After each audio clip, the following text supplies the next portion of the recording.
All right, guys. My guest this afternoon is a talented actress who has had a very busy career in show business, appearing in television shows and films like 21 Jump Street, Child's Play 2, Boiling Point, Baywatch, Head of the Class, China Beach, Matlock, Jag, In the Heat of the Night, ER. But she may be best remembered for playing Emily Valentine on the 90s smash hit Beverly Hills 90210. I'm thrilled to have her on the show this afternoon. Boston's own Christine ELISE. Christine, first of all, thank you so much for your time this afternoon. Not a problem. Thanks for having me. And I apologize for, I know you're a Boston gal, and I apologize for my accent. It's so thick, and I know you can adapt to it. And the reason why I say that, because you're 19 years old, you moved to LA, and what was that experience like with your accent from Boston? My accent was heavier than yours, and I was proud of it. And I lost it. I didn't come out here to be an actor. I came here to go to film school, but I got rid of my accent for the most part before I even decided to try acting, because nobody could understand me. They literally were not able to understand me, and then I would repeat myself, and then like over enunciate, and then they would make fun of how I did it the first time, and that got super old. So I lost it. It still pops up here and there out of nowhere, like just in a word in the middle of a sentence will just be really badly Boston, or if I'm tired or drunk, or if I'm in Boston, Boston's a catchy. If you're a Bostonian, it's an accent that comes back for you quickly. And the thing about when you're from Boston, I know people that I know that I grew up with, obviously yourself as well, that we have an attitude. We're the type, I walk into the post office and say, hey, can I ship a package? And it's like, what's in the box? What do you care? Nobody has a worse fucking attitude than the people at the post office. I hate those fucking people. I don't know what they're so mad about. They work like 8-hour shifts. It's not brutal. It's air conditioning. They don't have any sense of urgency, or they're the most miserable douchebags ever. But to your point, I've always said the depiction of New Yorkers, which is that brusque, sort of rude, what the fuck is your problem kind of person they depict as New Yorkers, is not at all what New Yorkers are like. New Yorkers are actually really quite friendly and helpful. That is a fucking Bostonian. that depiction of New Yorker is what I know Bostonians to be like. Jeez, I should have told you we can't swear. I should have told you in the beginning, but that's okay, because it's going to be on the radio, so we'll just edit some. Okay, can you bleep me out? Sorry about that. I won't swear anymore. You can bleep those, right? Yeah, I'm definitely going to bleep them. Don't worry about it. I should have told you in the beginning. I usually do. I usually tell people. See, it's the Boston thing, Christine. It's the Boston thing. You know what I mean? We just have that edge. I'm sorry. We just have, can I park my car in front of your house? Actually, you can't. You know what I mean? Yeah. Sorry. No, and I'm famous for my swearing, so I apologize. No. It's my fault. My fault. So anyways, you're out in LA and you're 19 years old. Talk about your experiences getting into the film business in the beginning. Well, I didn't come here to be an actor. I wanted to be a director. I thought I went to BU for a year, in their school of communication, and decided it didn't make sense to finish film school in a city that didn't have a film industry, which it certainly did not in 1984. So I thought I'd move to California, establish Californian residency, and then go to a state school like UCLA for, like, at the time it was $600 a semester. It was a state school. It was super cheap, way cheaper than BU was. So I moved here at 19 by myself, didn't know anybody, had no friends here, moved by myself with $3,000, and got a job on Rodeo Drive at a stupid little ripoff boutique, and did that. Intended to do that for a year and then apply to schools, but I had to work like 60 hours a week just to make ends meet at $6 an hour. So I couldn't afford time off of work to go to school, even if school had been free, I just didn't have the time to go.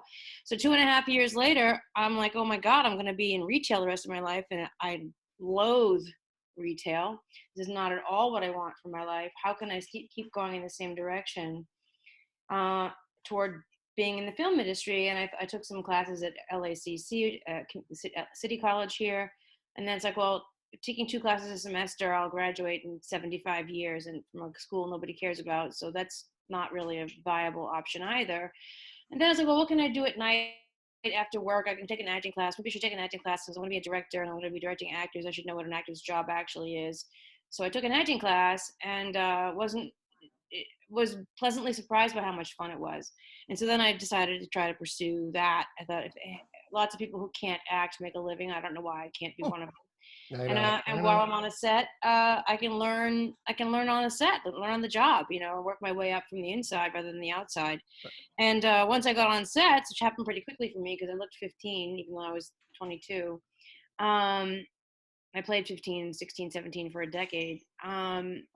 I realized that the acting job on the set is the best job to have. It's the you show up at work, and you show up to a set that somebody else built or found, saying words somebody else wrote, wearing clothes somebody else bought, wearing makeup somebody else did for you, eating food somebody else cooked. It's like being Queen Jingle Farts. So I decided that I liked acting, and that's where I sort of stayed. And the trick is obviously to get on as many sets as you can. I'm an actor myself. I mean, I'm a background kind of guy for right now.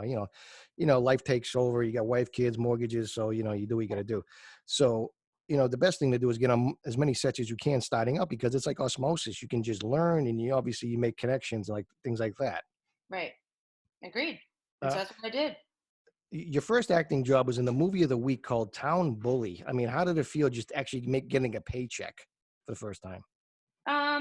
It was terrifying, actually. I remember I was desperate to get that job, and I did a lot of hustling to get it.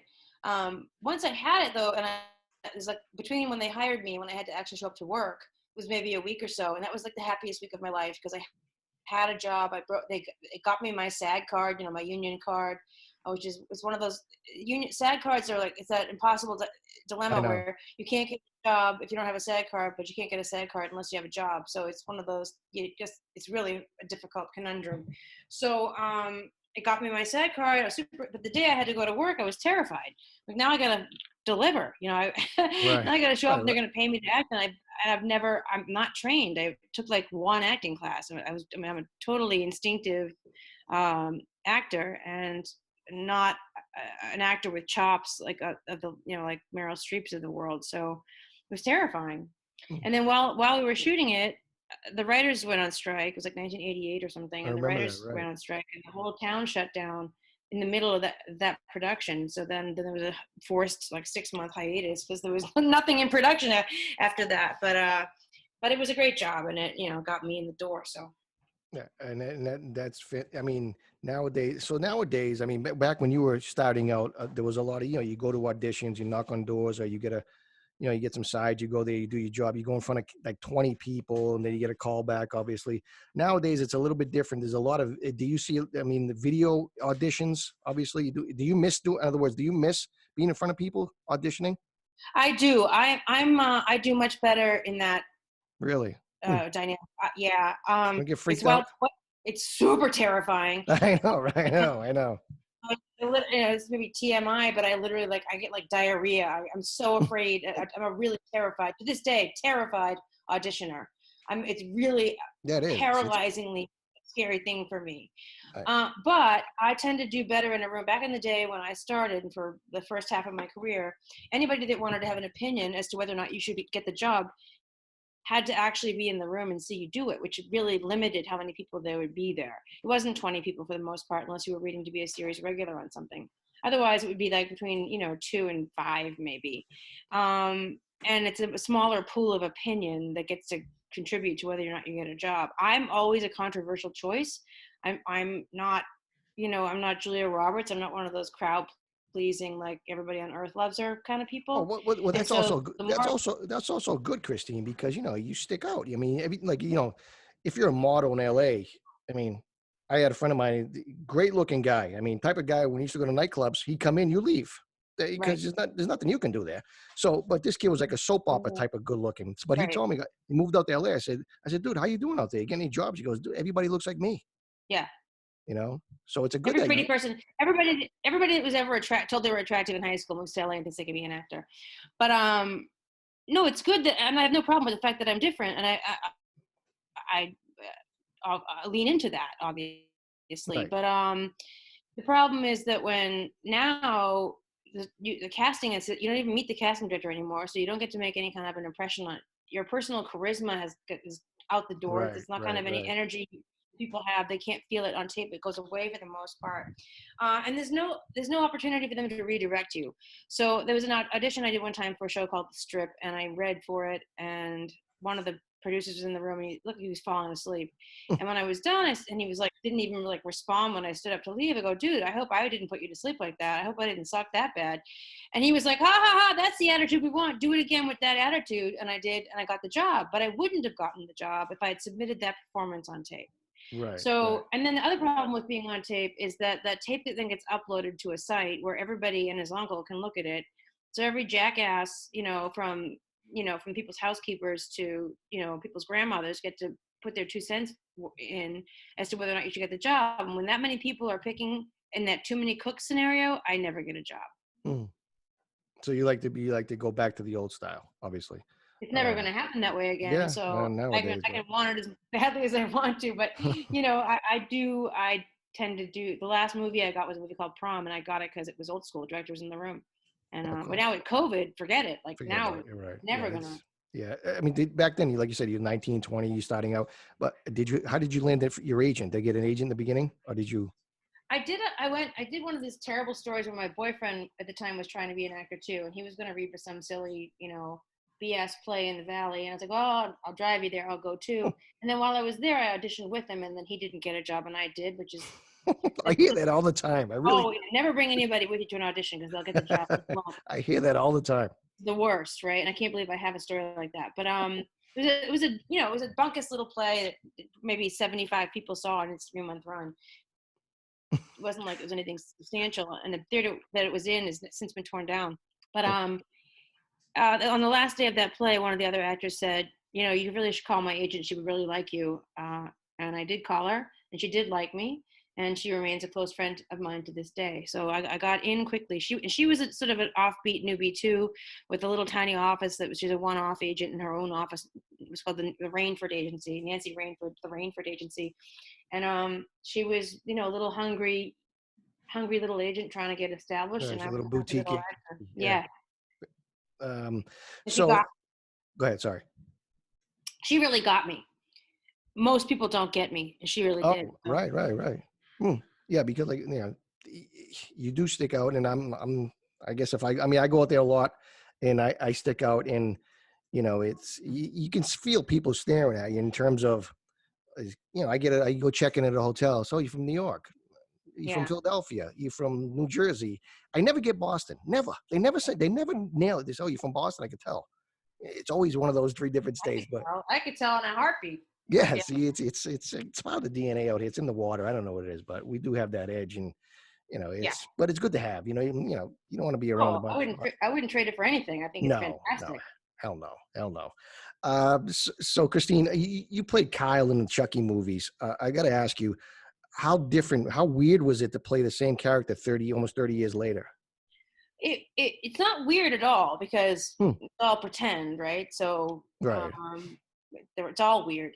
But it was fantastic in that's a project that I stayed friends with the people from Child's Play 2 more than any other project in my life, except for maybe 90210.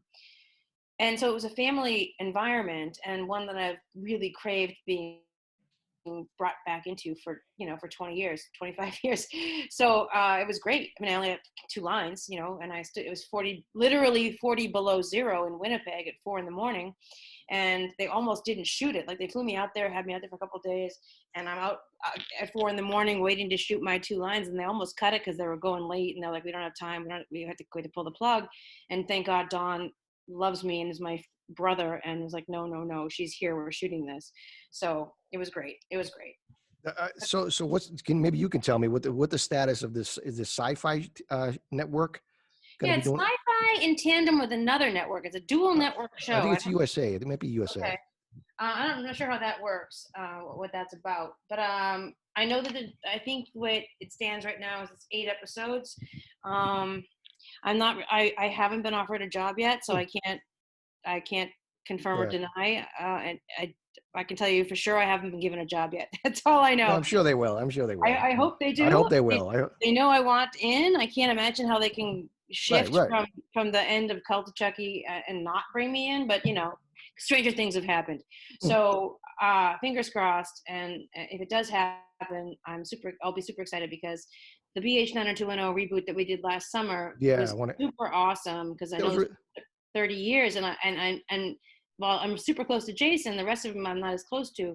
And it was such a positive experience. I'm really eager to repeat it again in the Chucky universe. So let's talk a little bit about, let's get into the Beverly Hills 90210. Like I said in the intro, it's a huge hit. I remember when I was that age, whatever, almost, was it 30 years ago? Yeah, how old are Oh you? my, I'm 51. You're a baby. Okay. Yeah, I don't feel, yeah, You're but you're in a sweet spot. You're in the sweet spot for that, where your girlfriend at the time would have been a huge fan. yeah, exactly. It was like, it was a soap opera for people our generation, our age, and it was a Yeah. fantastic. It was a great show, and some great characters. And let's talk a little bit about your character, Emily Valentine. You were the outcast. Let's just say you were the outcast character. But let's talk a little bit about what that character originally looked like on paper. Well, when the breakdown for it, and a breakdown is when the casting office gets a script, like that episode where Emily Valentine's being introduced, or any other, they put out a thing that's called the breakdown service, and they send it out to all agents. It used to be physical copies, physical, like delivered by delivery people, but now it's all internet, obviously. And it says we're casting these parts, like white woman, 55 to 65, upscale, blah, blah, blah, that kind of thing. And so for Emily Valentine, it was drop dead gorgeous, cascading red curly hair, stop traffic, beautiful, and plays guitar and rides a motorcycle and sings. None of that describes me. I've never stopped a car with my beauty. I didn't have long I cascading want to get into that in a curls. second, but go ahead. Sorry. I didn't have cascading red locks. I don't play guitar. I don't sing, and I don't ride a motorcycle. So all I could do is go in and be myself, which I did. And they were like, "Oh, that's interesting." And the rest is history. They let me do it, and they stopped after the first episode. She never rode a motorcycle, never played guitar, and never sang again, if you notice. And they had wanted some sort of like bandy kind of like Pinky Tuscadero, Yeah, type. Pinky. Hi-yo. They wanted that for the character, and unfortunately, I couldn't deliver. I'm no Joan Jett, so. No, but you played a great Quattro. part. Thank Yeah, you. that's it. Susie Quattro. Yes, we're dating ourselves. Somebody out there got that joke. Talk about how it was for you to come on the set of such a huge show. Was it intimidating, or was it like, obviously it's a job, but it's like, oh man, this is a huge show. This is no joke. All jobs are scary, and though they become more or less scary once you're on the set, based on the tone set by the cast and crew and the producers. For example, I did Cold Case. That show was really intimidating, because they were like, say the words as written exactly to the Wow. letter. Don't change a single syllable, Holy or mackerel. like you can't even say instead of the, or not, like no No, they even don't give you no leeway. Right. light paraphrasing. I've never been on a show that warns you beforehand that you better be letter perfect, or you're effed. So so that was intimidating. But in 90210 was intimidating because it was huge, and they were close to my age, so it felt like they were on the cover of Rolling Stone. I know. Huge. So that's a big deal, and it was scary. And the first day I went in the office, and the line producer said to me, "Welcome to the show. We're happy to have you. The guys are going to be really great. Can't make any promises about the girls. Good luck."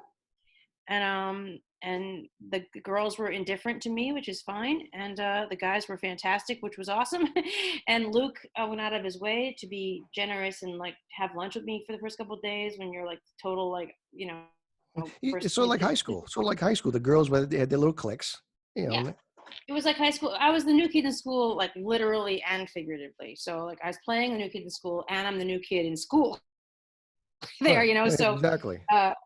Which also feeds the performance, though. So I think a lot of my best work was done on that show, was done in that first episode, because of the heightened sort of tension that I was living with, and my stuff with Shannon is some of my favorite work I've done in my career, because Shannon was really scary, and not mean, but scary. She's like, she was the grand dame of that show, and indifferent toward me. I was like a peon. So doing those scenes where she was mean to me were really effective. Wow. Interesting. Well, you like I said, you played that misunderstood character. And for a lot of young kids, 16, 15-year-old kids, they're in high school, they might have showed up late a year. Maybe they went to a private school. Now they're going to the public school, and it's a different animal over there. And the cliques are all set. Everybody, it's hard to get in. And so you represented that. And I'm sure a lot of must have got some letters saying thank you for, representing us the way you did, because you did a fantastic job. Thank you. The great legacy of that character, and I've said it before, I'll say it again now, is just what you said. I get approached by people all the Oh, that's time funny. who say I was gay. I was a gay kid in high school and I wasn't out, Right. or I was punk rock. I personally was punk rock. Me, Christine, I was punk rock in high school. I was a total outsider in school at Boston Latin School, and so anybody that felt disenfranchised by the mainstream culture in their school, whether because they were financially less well off, or they were a different religion, or they were trans or gay or punk rock or different race, Or just shy and timid, and yeah, or an introvert, Yeah. exactly. So every one of those people said, I felt spoken for by you. And because I identify with those people primarily, and I don't identify with the cool kids, I'm grateful. I'm grateful that that's her legacy. Right. I mean, that's nice to hear from people writing new letters, etc. And that's nice because it is tough for these kids. Even back then, nowadays, obviously, it's a lot different. It's even worse today with the social media and this and that. It's awful. But No, I get personally bullied now more as a 55-year-old woman than I imagine ever that. did when I was in high Imagine that. school. Yeah. It's crazy, crazy work, crazy society nowadays. Mm-hmm. Anyways, the Euphoria, I can't even say it, so you might have to help me. The Euphoria episode was really a big deal for your character. I mean, you really came into your own. Talk about that episode for you, because there was some stuff they wanted you to do, you didn't want to do. Yeah. First of all, I think it's the best episode of the entire show, all 10 seasons. I think it's my favorite episode, just because it was so different from anything else they ever did, and because of the comedy they gave to Andrea and to Ian, to Steve and Andrea. The whole exchange an egg at the liquor store is hilarious. You're right. Seeing that Behind the counter, woman at the cash woman, register, the woman behind the she counter was sold, classic. She was classic. she crushed it. So, and the writing was great too. So, yeah, they wanted me to do some things like dance, which I personally am terrified of dancing, or I was then. Now I'll dance with abandon, but then I would not. I was really shut down in that regard. And they also wanted me to dance on a table while we're high on Euphoria and sing Euphoria to the tune of Gloria, which apparently was, I asked just recently last week, I asked them, which Gloria do you mean? Like Gloria, or Gloria, or the U2's Gloria. There's a lot of Glorias, and it was the Van Morrison Gloria. So I'm like, who would like do a drug and then stand up in a club dancing and singing that drug name? Like you wouldn't do a line of cocaine and stand up on a table dancing and start singing cocaine, And I was like, this is just dumb. And I got in trouble for saying that, but they ultimately didn't make me do it. So, so I won. So that's one of the great, really, really fun episodes. And again, it brought your character really owned her skills, and you were accepted by the group per se. You know what I mean? Right. I got to ask you this, and for a heartbeat, because it all went south after that. right. I mean, how did it feel when your character was out of the show? I mean, obviously it's tough. I mean, but you want to be. I knew that. You get hired for a certain amount of episodes. Right. It was a surprise. So you say Luke Perry was really, really nice to you. Yes. So I gotta ask you. I mean, where were you, and how did you get the news? I was home, and Jason Priestley's wife called me and told me. Jason Priestley's wife is one of my best friends, and she called and told me, and I'm glad I heard it from her. I found out obviously before it was public, because for obvious reasons. Jason was told soon, so yeah. And it's one of those things where it's like a James Dean effect. You know what I mean? Yeah. For a lot of for people like my age, our age, it was a big deal. I remember I was getting text messages like, "You gotta be kidding me." No, it's horrible. And he's you'll never hear an unkind word spoken about Luke. You wouldn't have heard an unkind word spoken about him while he was alive. And I saw an interview with Leonardo DiCaprio saying that when he worked with Luke on something, Django Unchained, or what did he work with Luke on? Once Upon a Time in Hollywood. That's right. And that he was starstruck, that he was his generation's James Dean, and he was all like a flutter because Luke Perry was on set. And I think that's awesome of DiCaprio to be so um, honest and cute about that. Luke, yeah, he's a modern James Dean, Yeah, what a shame. What a and shame. and like James Dean, gone too soon. Yeah. I want to segue a little bit. I know you're a huge Marilyn girl. Yeah, Uh, what would be your favorite film of hers? Because I am too, and I'm a Brando guy, and you know. that's I had, tough. But I think I would say The 7 Year Itch. But yeah. I love that movie. that movie is so, and Tom Ewell has so many great, bipolar transitions in his performance, where he's happy, excited to see her, and then like damning himself and for being God, a it's great. It's singer. great. He's brilliant in that, and she's just pure whipped cream in that She movie. is. She's seamless. She's Yeah. my opinion. I love her. I love Marilyn Monroe. She's my favorite, and I'm sticking to that. And I would have to go with Some Like It Hot. I don't know. I just like the mob thing, and Italian American, so I like that mob stuff too in Right. there. Also great. It's so Sorry. Gentlemen Before Blondes is great. Yeah. Niagara is amazing. Yes. Very underrated. Not so many people seen that one. It's a great one. I mean, I'm a film noir fan, and so that's Yeah, why me too. I Me too. I love it. I was watch Turner. That's all I watch. Turner. Every night I come home, hit the couch. Let me see what Turner's on tonight. that's what I came to LA to do, was sort of reinvent the film noir genre, which had happened without my help, but that's what I came here to do, Yeah. because of those films. Sorry, I mean to segue, but I want to get into the reboot if we can, Christine.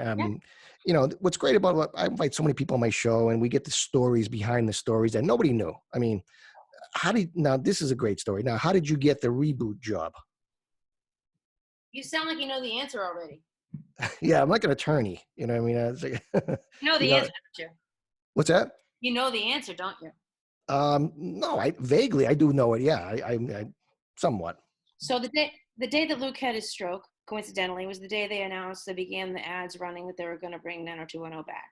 So I hadn't heard about Luke's stroke yet, but I'm watching the morning news, and I hear the first ad like with Guess Who's Coming Back, like a 15-second spot, and I'm like, oh my god, and I hadn't heard. I see Jason all the time. I do my holidays with Jason. I'm at their house. They're my family, So I hadn't somehow gotten wind that I knew they were thinking about it. I'd seen in the news that they were thinking about it, but I didn't know it was happening. So I'm like, oh my god, I have to be part of this. And I can't let it. I can't just sit back and hope they invite me like I'm doing with Chucky. I had to take the bull by the horns and like campaign for myself. So I Googled who the producers of the show were, and it was a guy named Chris and a guy named Mike, and I friended them on Facebook. Or I friend requested them on Facebook, and they wrote me back within an hour or two and said, oh my god, girl, we got to take you out to lunch. And I said, that's fantastic. When? So the next day I went to lunch with those guys, and they said, here's what we're going to do. We're doing this like quasi reality thing. It's a faux reality show, and here's what every actor got to pitch, what they wanted to have happen for their fake version of themselves. And they told me what everyone had chosen for themselves, and they said, would you like to want to do an episode? And I said, oh my god, I want to do them all. Like, I don't know how many you're doing, but I want to do them all. Like, aha, that's great. Okay, so what would you want to do for your character as Christine, not as Emily? Because what would you want to do? And I took the course of the lunch to think about that, because I hadn't ever been asked to pitch my own role on a TV show before. And at the end of the lunch, I said I would like to be what I call the booze coos, which is the boozy woman in every comedy, like Megan Mullally on Will and Grace, or the mom on Arrested Development, or the mom on Two and a Half Men. These sort of boozy, martini-holding, sharp-tongued, witty women. They're the funniest people on these shows. I said, I want to be that character. I want to be evil and mean. I want to have a vendetta against all of those people for slights, whether they're real or imagined, and I want to take them all down. And they're like, ha ha ha, that's great. We need a bad guy. Then I didn't hear from them until May. They were like, that sounds great. Then crickets until May, when they finally offered the job, and they gave me 5 of the 6, so that was good. Fantastic. And let me tell you something. And I told you earlier, I'll bring it up, but you look phenomenal when you're in the boardroom scene. Phenomenal. Because, obviously I haven't seen you in a while. Yeah. Thank you. And you look like, wow, this looks great. Yeah. $5,000 Stella McCartney dress goes a long way too. Yeah, it really does. You played the CEO and you played it very well. So the first episode, from what I read, it got huge ratings. It did. It crushed. It's the best thing of the summer. And I mean, then what, they just decided, look, I mean, what happened? I'll tell you what happened. Go ahead. I'm here. I listen. I'm here. Yeah. I'm gonna give it. I've said it before, but this is the Boston in me talking now. I wish I could Yeah. swear. Go ahead. I'm listening. I wish I could swear. I know. But it went south because professed 90210 super fans rejected it whole cloth because it was not a straight up reboot with Brandon and Brenda and the Peach Pit and Nat and Brandon serving mega burgers to David and Donna and Steve is married to so and so, and they had people thought they wanted to see the show pick up 20 years later. So now you're going to see who Steve is married to, wherever he ended up with at the end of the last season, and blah blah blah. I present that would be the most depressing thing in television history, to watch a 50-year-old Brandon Walsh, even if he owns the Peach Pit at this point in time, flipping hamburgers, serving hamburgers to David and Donna. Like, oh my God! And nothing's changed in your life at all in 30 years. And they're gossiping about their neighbors or something, something stupid like high school. And everything that could possibly happen to a human being, from being burned in a fire to killed by the mob to date rape to drug problems to gambling, has happened to them all already. There's no more stories to cover for that crew, except for like, I'm married to my husband and he can't get it up.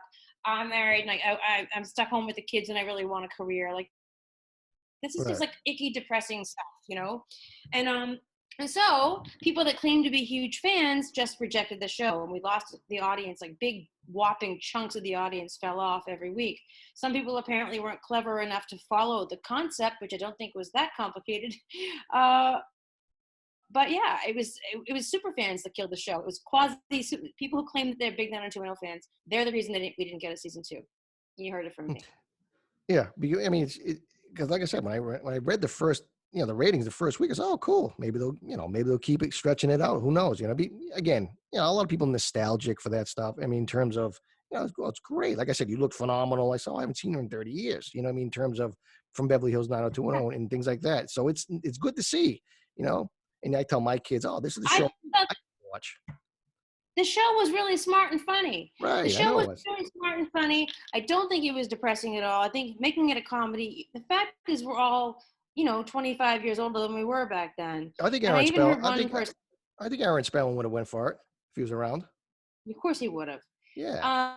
And it would have stayed on the air too. But the fact that the cast, because they all chose their own storylines, and some of the storylines were very close to what their real life issues may or may not be, and I think that people did a lot of really brave stuff, and letting it, like, making fun of themselves in a way that I thought was very adult and very brave, and also very effective and funny. I love Ian's earring storyline. I thought was amazing. Really thought Ian crushed. Ian and Brian were so funny.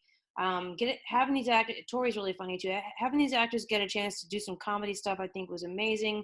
Plus, if you were really like, oh, I'm a Beverly fan, I want to see Brandon and Kelly. Well, you kind of got to see Brandon and Kelly. You got Jason and Jenny have sex in Vegas in the first episode. What difference does it make what name they're using? You're getting the same plot twists and like the same people. And one person even complained, I tuned into this, I didn't want to see a bunch of 50-year-old actors with plastic surgery. It's like, well, no matter what the show was, no matter whether we did like Brandon serving mega burgers in the Peach Pit or we did what we did, it's still gonna be a bunch of 50-year-old people. No one can change that. Right, exactly. We think we're 20 years old again. If I could have been 25 again for it, believe me, I would have. And that's the downside of social media, because the people email and whatever the hell they're doing, and it's just obviously different, and the producers get bombarded and things like that. Studios like, oh gee, we're getting some bad vibes. I don't think bad vibes. People saying whatever talking BS isn't what gets shows on or off the air. In fact, people like to talk bad about stuff that's really energizing for people, but they have to watch the show though, and they weren't.